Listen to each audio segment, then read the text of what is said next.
जी वैसे बताइए क्या मामला था? भाई साहब, मैं मोहम्मद अनीस पुत्र मोहम्मद खलील, मेरी 2 लड़कियों की शादी हाजी अनीस अहमद के लड़कों से हुई।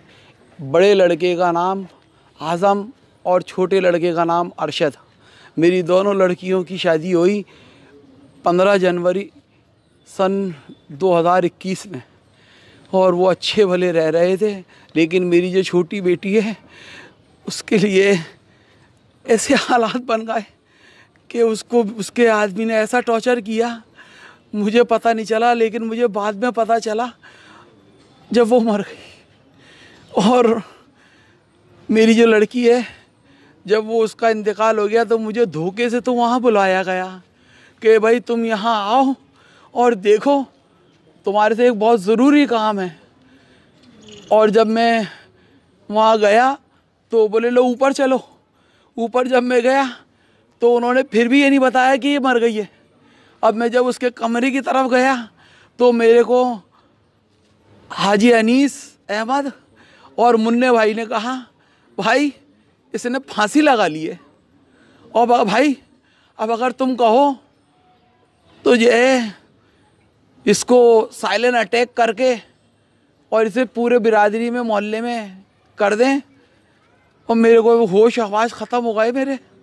और जब होश आवाज़ ख़त्म हुए, मैंने कहा मेरे चाचाओं को बुलाओ, जो मेरे बड़े हैं वही इस काम को करेंगे। मेरे से ना तो बोलने की ताकत और ना समझने की क़ुव्वत। और मैं बिल्कुल हताश सा हो गया, ऐसा सदमे में पहुंच गया जिसकी कोई हद नहीं है। मैं अपने आपे में नहीं रहा। जब हमारे चाचा आए तो उन्होंने ये कहा, बोले भाई ये कैसे हुआ? बोले जी इन्होंने फांसी लगा ली।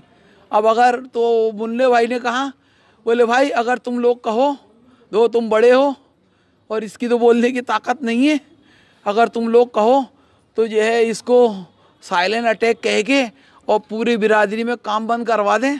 क्योंकि हमारे यहाँ बिरादरी में कोई भी मरता है, बच्चा बूढ़ा जवान, तो हमारे यहाँ काम बंद कर दिया जाता है। और उसको तसल्ली देने के लिए और उस जो भी मरता है उसको कब्रिस्तान तक ले जाने के लिए पूरी बिरादरी एक जगह हो जाती है। तो हमारे चाचाओं ने ये कह के बोले भाई जैसा तुम मुनासिब समझो, क्यों हमारा आदमी तो चला गया। और एक बच्चा गया तो मेरी बहनें जो थीं जिन्होंने गुस्ल दिया, एक तो उन्हें ले ही नहीं रहे थे गुस्ल देने के लिए, नहलाने के लिए मेरी लड़की को। और जब उसे नहलाने गए तो मेरी बहनों ने बताया मुझे कि उसके नीले नीले हाथ हो रहे हैं, नीले नीले पाँव हो रहे हैं, उसकी कमर पे ये बड़े बड़े धब्बे हैं। तो मेरा दिमाग बहुत ज़्यादा आउट हुआ और फिर मैंने ये कार्रवाई करने की तैयारी करी। आपने क्या देखा मंजर और कब आपको इत्तला दी गई जरा? जी हमें फ़ोन आया हमारे पास 1 बजे, जबकि जब वहाँ पे हम गए तो पूरा ख़ानदान उनका भरा हुआ था। बच्ची को रात को ही मार दिया गया था। उसके बॉडी इतनी कड़क थी कि जैसे पत्थर हो या लकड़ी हो, हाथ पैर पूरे मुड़े हुए थे और चूड़ियाँ चुभी हुई थी उसके हाथों पे। और हमें चेहरा दिखाया नहीं जा रहा था। हमने कहा चेहरा दिखाओ कि नहीं, हम चेहरा नहीं दिखाया। उसकी जो वो थी ननद सबिया, वो हमें हाथ लगाने को तैयार नहीं थी। तो मैं ज़बरदस्ती अड़ के खड़ी हुई कि मैं गुस्ल देने के लिए मैं खुद खड़ी हूँ, क्योंकि मैं उसकी बुआ हूँ, कोई दूर पड़े की रिश्तेदार नहीं हूँ। तो फिर भी उसने कहा नहीं हम कर लेंगे, हम कर लेंगे। तो मुन्ने भाई जो उसके ससुर हैं सबिया के, उन्होंने कहा नहीं बेटा आप बाहर आ जाओ, आप आपकी भावच को संभालो, आपकी भाभी को संभालो, उनकी बहुत बुरी हालत हो रही है। तो मैं अड़ के खड़ी हो गई कि मैं तो गुस्ल देने ही खड़ी होंगी, चाहे आप कुछ भी कर लो। तो फिर उन्होंने कहा इसको इतना ही बताना जितना मैंने तुम्हें समझाया है। आपकी बहू को और उसकी फुप्पियों को बोला गया उन्होंने। फिर उसके बाद हम अंदर घुसे। जब उसके कपड़े उतारे गए तो उसके कपड़ों पे उसके बदन पे सिर्फ शलवार और कमीज़ था, अंदर की बॉडी कुछ नहीं थी। जबकि हमें ये बताया गया कि साहब ये अभी अभी नहाई है। जब लड़की नहाने जाती है तो अपना पूरी बॉडी का सामान वामान सब लेके जाती है, लेकिन उसके बदन पे सिर्फ शलवार और कमीज़ था और कुछ भी नहीं था।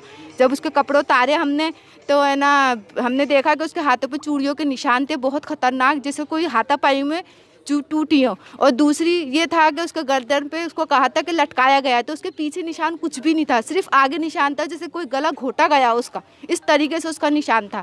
और उसके अलावा उसके पैर ऐसे थे कि ना पूरे नीले होकर बिल्कुल कड़क हो चुके थे उसके पैर। हमने बहुत कोशिश करी कि उसके पंजे सीधे गए लेकिन नहीं हुए।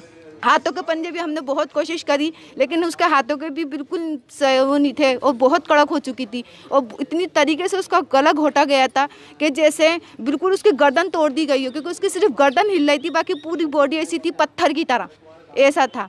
फिर हमने उसको गुस्ल दिया, गुस्ल देने के बाद हमने उसको करा तो हमारी फुप्पो आ गई उसी वक्त। हमारी फुप्पो ने बहुत ज़्यादा कहा कि इसको लेके चलो, ये पुलिस केस है। तो उन्होंने ये हमारे को कहा कि भाई ये इसकी दूसरी बहन भी यहीं आई हुई है। हमें मतलब एक तरीके से डराने वाली बात करी कि जैसे आप ज़्यादा कुछ शोर वोर करोगे तो हम दूसरी के साथ भी कुछ ऐसा ही कर सकते हैं।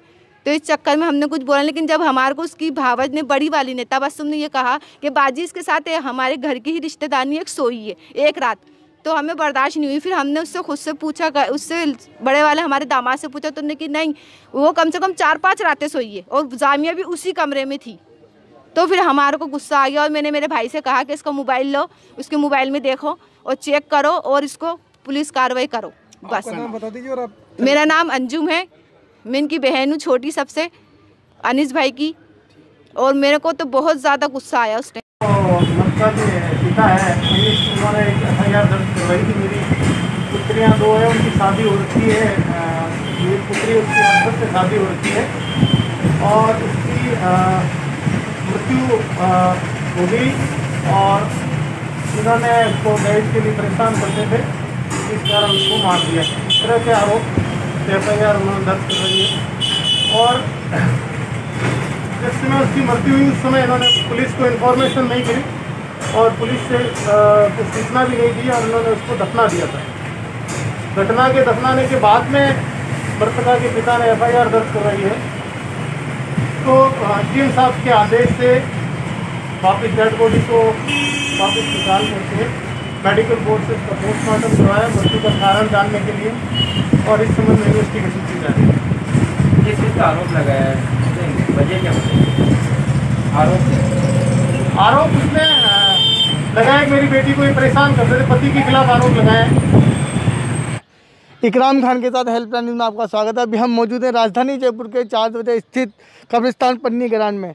आज यहाँ मामला है 17 जून को जामिया नाम की एक लड़की, जिसका मामला सामने आया कि उसने खुदकुशी की है। ससुराल पक्ष का कहना है कि जामिया ने खुदकुशी की है, पर वहीं देखते हैं तो घर वालों का, परिजनों का ये कहना है कि उसने खुदकुशी नहीं की, उसकी हत्या की है उसके हस्बैंड अरशद ने। उन्होंने ये भी बताया कि अरशद जो कि जामिया का हस्बैंड था, उसका एक लड़की जिसकी पहचान छुपाई गई है, अभी तक सामने नहीं आई है, उससे नाजायज़ संबंध थे और उस लड़की के नाजायज़ संबंध को देखते हुए अरशद ने जामिया की हत्या की है। परिवारजनों ने ये मामला FIR दर्ज कराई पुलिस को। पुलिस प्रशासन से गुहार लगाई कि इस मामले की जांच की जाए और कब्र से जामिया का शव निकालकर उसका पोस्टमार्टम किया जाए। आज यहाँ हम कब्रिस्तान में मौजूद हैं, जामिया का यहाँ पोस्टमार्टम चल रहा है। जामिया का शव कब्र से निकाल लिया गया है। पुलिस के आला अधिकारी यहाँ मौके पे मौजूद हैं, BSF टीम यहाँ मौजूद है, मेडिकल सवाई मानसिंह टीम यहाँ मौजूद है और उनकी देखरेख में जामिया का जो कि पोस्टमार्टम है वो हो रहा है, वो चल रहा है। और अब देखते हैं कि मामला हत्या का है या मालूम पड़ेगा जबकि पोस्टमार्टम की रिपोर्ट आ जाएगी। कैमरामैन अब्दुल नदीम के साथ इकराम खान, हेल्पलाइन न्यूज़।